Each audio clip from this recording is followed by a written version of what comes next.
Hey guys, it's Full Cards here, live and direct from Brooklyn, New York, and today I'm going to do something a little bit different, a little bit offbeat. It is an absolute windstorm outside, so that's what you may or may not hear in the background. What I'm going to do is answer the question that I always get, which is how do I identify my card value? I'll give you 4 tips. The first tip I'll give you is don't necessarily equate cards with money. I think it's a mistake a lot of people make. Hobby box is typically quarter in value. In other words, you could pay $100 for a box and the actual value of the cards will be $25. So the time to think about the value of cards is before you buy boxes, not after when you try to recoup. Also note, if you try to recoup, there's going to be a lot of time associated with looking up prices, with negotiating with people. There's a lot of stress involved and so on. There's actually a lot easier ways to make money. You know, you can educate yourself, you can go to work, you can invest in capital gains in the markets, you can do a bunch of things to make money whereby you can buy as many cards as you want. Also, over time, a lot of the technology changes, the print run changes. People can sign autographs for 50, 60, 70 years if they live to 100, let's say. And then those autos over time will devalue just because they'll flood the market. So just understand these things. Only a few narrow subsets of people who become stars, not even related to their draft picks, because a lot of draft picks become busts, certainly after the 20th or 25th draft pick. So my first and best piece of advice is to not necessarily associate cards with a dollar figure. It's a weird fixation to do so. If you go to a hockey game and you have 2 beers or a meal or whatever you have when you go to a hockey game, do you remember your ticket price? Do you remember how many beers or how many sodas you had?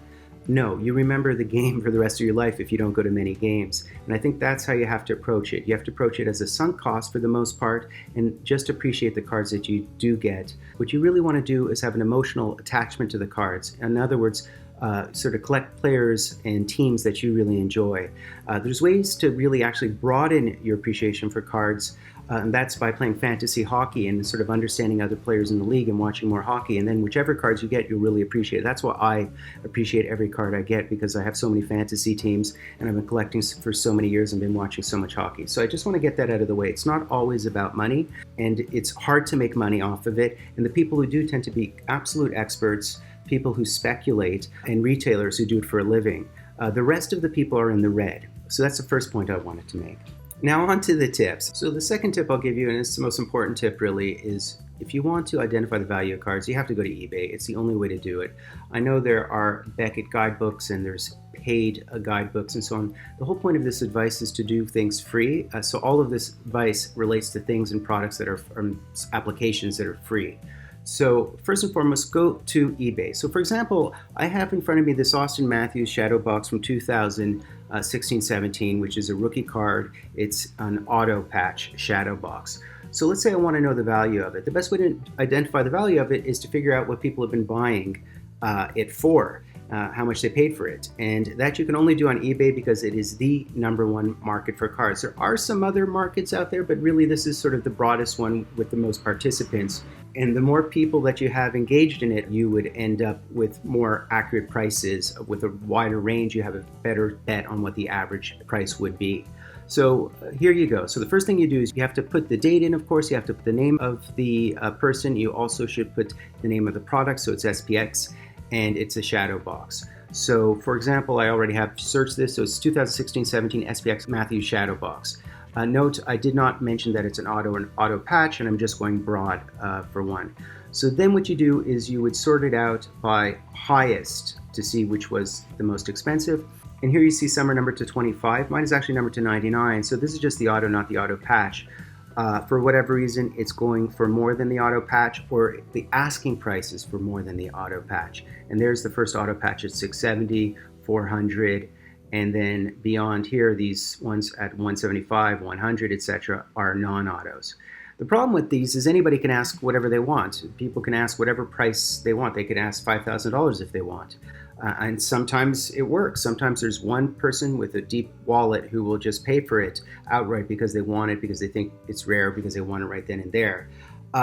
But that doesn't usually happen in the real world, guys, because people aren't stupid. You're not stupid. They're not stupid. So guys, so what you do then is you go into the sold listings. That's the most important thing, because you want to see the ones that have been sold and at what price point. So I already sorted by highest price. And here you can see the highest prices. So it went for $558, but this was not necessarily the price they paid. This was an offer that was accepted for less than this amount. Now this one, we see that one, people were asking for 1,000. Here's one of the ones to 25, and it went for 482, so substantially lower. And the one where people are asking 665 or 650, whatever it was, it went for 446. This one went for 380. Now, why would these two have such a broad range of prices? It could be the amount of bidders on a given day. On this day, there were less bidders, and here there are more bidders. It could also relate to the fact that one card is nicer than the other. It could be that this has a darker auto and a nicer auto, more centered, a better patch, or not. Sometimes it's just random, different days, different prices. But this gives you a good idea of what people paid in general. So then if you're bidding on this item and you want to buy one and it's up for auction starting at $0, then you know that if you buy it for $400, you probably paid sort of a market price for it, okay? And you may try to get it for less than 380 because it's not as nice, or just because you're trying to get lucky on a given day, and you may set your maximum bid at 370 because that's all you have, and either you'll get it or you won't get it. Now the second thing you can do is you can actually subtract terms. So for example, if you don't want, here there's one that's graded and you don't want ones that are graded, I could remove, say I don't want this card in my search. You can actually subtract terms by just using this little code. You do minus, open parentheses, close parentheses with the terms you don't want inside it. So PSA 7, and then you redo the search and that one will be gone.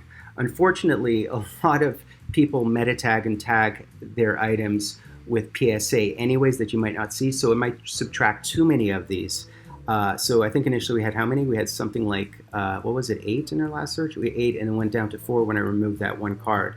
So obviously that didn't work out very well, but you can do that if you're doing a search with thousands and thousands of cards. Now you'll often find cards from prior eras that were going for a lot at the time are going for less now. Now why would that be? It would be because a different generation of kids value different cards and less people care about those old guys.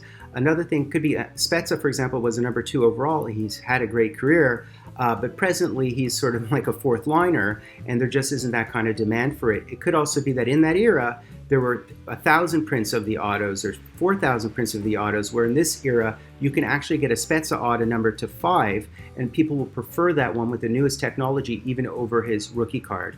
So always be a little bit guarded in assuming that cards will go up in value over time. They don't necessarily because of technology, because the generation of people bidding on them changes and so on.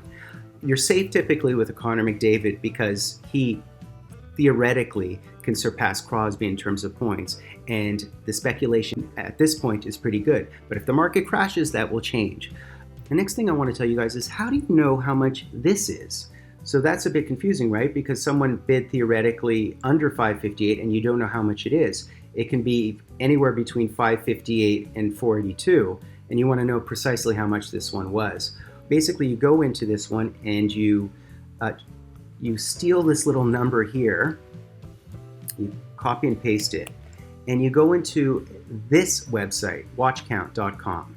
So you take the number associated with the card in the description from that card that was sold, not at auction, but this was an offer that was accepted for less than this amount. And then you put this in here and you say, show me. Boom. So here you see current bid 558. So that was the bid that we saw, right? But it sold for how much? Then you click on here and it shows you the actual price paid. So the actual price paid was 550 Canadian. So the price that we want, we have to keep the same currency, was 409. So that one that we thought went for 558 actually went for 409, which is in the range of cards that we saw earlier. So that makes a lot of sense. So use this. I mean, there's other ways to find out how much that card would have gone for by broadening the search. So you get rid of, let's say, the SPX and get rid of the shadow box, and then look at all the cards, and you'll have a fair, tighter range to see which cards. But the watch count is probably the most accurate and the best way to do it and the quickest way to do it.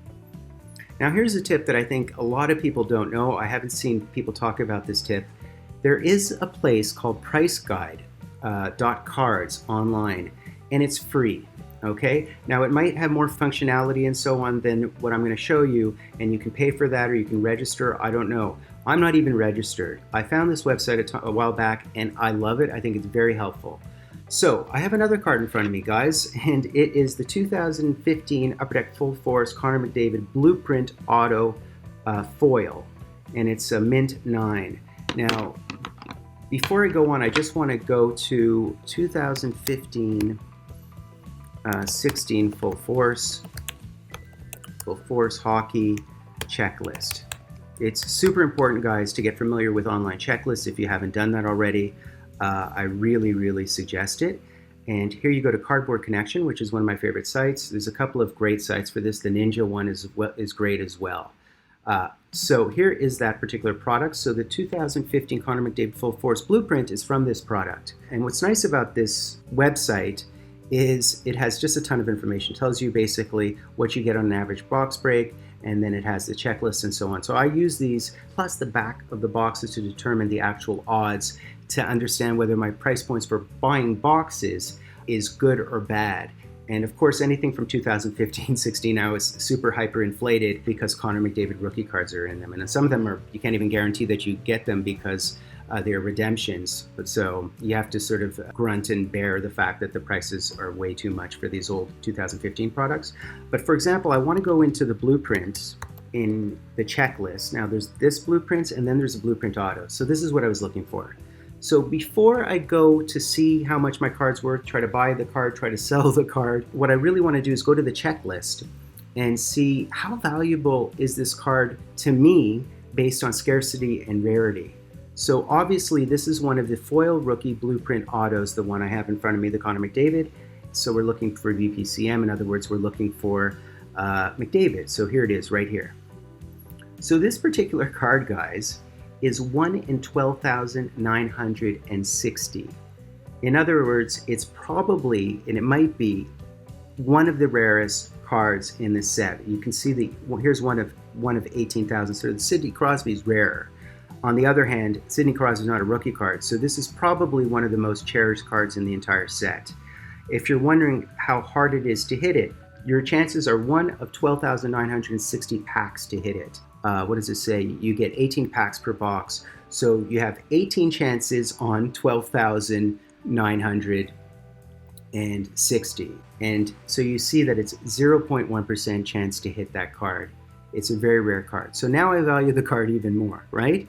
So the next thing you can do, of course you can go to eBay and see how much they sold for. That's the first thing you can do.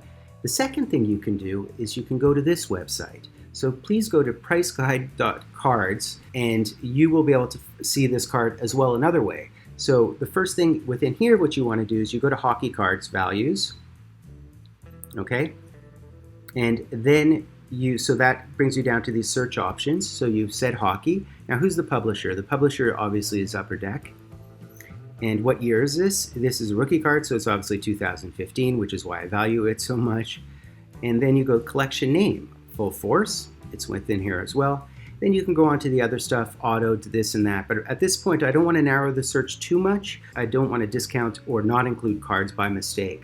So then I'll go into the player name, Connor McDavid, which I feel like I've written 5 billion times, and we do a search. Now within here, we see within the collection, we see some of his cards. Now we know it's one of the blueprints. Is it BPCM or is it this one here? So one's standard, so that's the one without the auto, and then this is the one with the auto. So boom, let's click on this puppy right here. And then it brings us down to this part. Now, in here, it shows a range. So this is free, guys. You don't have to pay for anything. This is completely 100% free. And it shows ungraded cards. This is the average, and this is the minimum, this is the maximum, right? And they have 17, so that's a pretty large sampling.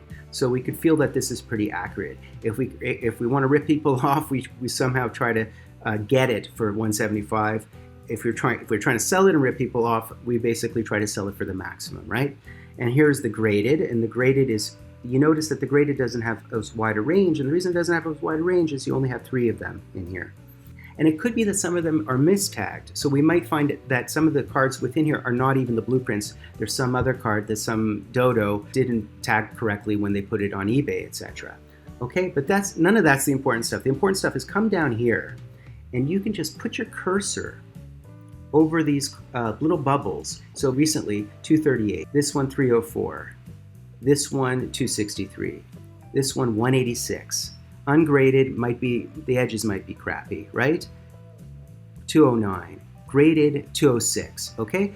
But these all go back in time. You can do the last month, you can do a 3-month period, you can do 6-month period, and you can do all. I think all is probably the best. And sometimes there are ones that are not the right card, but these all appear to be the right card. So you see the range basically. You're probably in good shape if you buy it or sell it in the $200 range.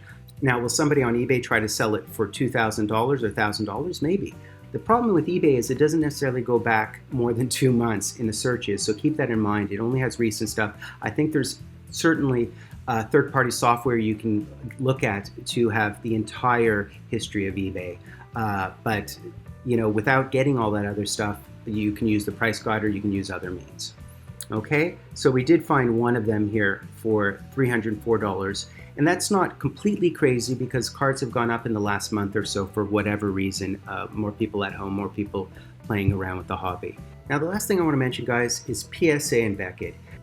I don't really know who made them God, but there usually is a huge variance between book value and what's actually sold on eBay. Where they do become useful is if there's only 1 or 2 cards, they're really, really valuable cards, really, really rare cards, then you want to go to Beckett because you have nothing else. So let's say you're buying a card from the 1911 series and you want a PSA 10 or something, and there's only one in existence. I mean, it could sell for, who knows, $10,000, $20,000, whatever it is, and you might want to go to the book value to see, you know, whether or not you're even in the ballpark, whether you have a deep enough wallet for it. With regard to the Beckett, you can basically, there's a website for it. I don't have it. I don't even use that application or that software.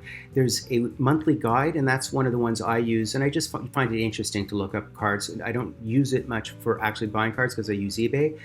You can get those in any local card shop. You can find those Beckett guides, the monthly guides. Then there's also the yearly guides, and the yearly guides are much better because they actually have every single product. The monthly guides don't have every single product. The monthly guides are missing the latest products, obviously, because you know they weren't out yet, but they're also missing a bunch of historical products. Full Force, for example, might not be in it because it's not sort of a flagship product. But those monthly guides are interesting, and they are good with regard to SPX, SP Authentic, Upper Deck Series 1, Series 2, stuff like that. One website I do use, which is completely free, everything I'm mentioning right here is free, is the PSA website. So I go to psacard.com, I go to their price guide and go into hockey cards, a hockey card guide, right? And it's actually really helpful for some of the old products. So let's say we have a 1937 OPC, some OPC cards. Here we go. So we have Turk Broda, we have Red Horner, we have all these, and we have all of the different numbers associated with them. So we have from poor condition 1 to good to very good, etc., all the way to mint 9 listed in here, okay? I guess because there might not be mint 10s. So what I find useful is I buy a lot of cards in poor condition. These numbers can actually be inflated. You can often get cards for half or a third this, depending on the card, depending on the set, depending on whether cards are hyperinflated. Sometimes, particularly during a depression or whatever, I might take this, I might try to buy a cheap PR1, and I will actually divide this number by 4 and bid that number on eBay for some of these old cards because they're not much in demand in poor condition. So you have to also understand that these are book values. So on eBay, you can sometimes take some of these numbers as a barometer and then divide by 2, divide by 3, and you'll see in the sold listings that you're actually correct, that other people did the same.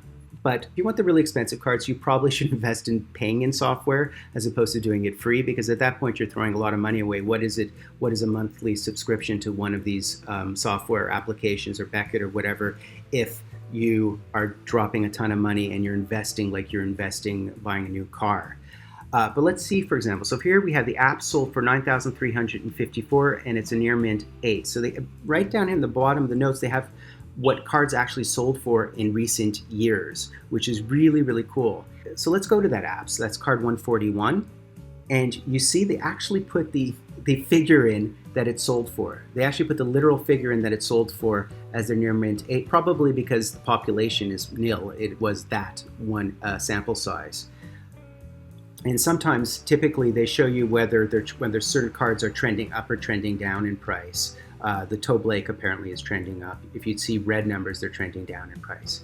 Now, this is really good for historical cards. It's less good for present cards. So those are my tips, guys.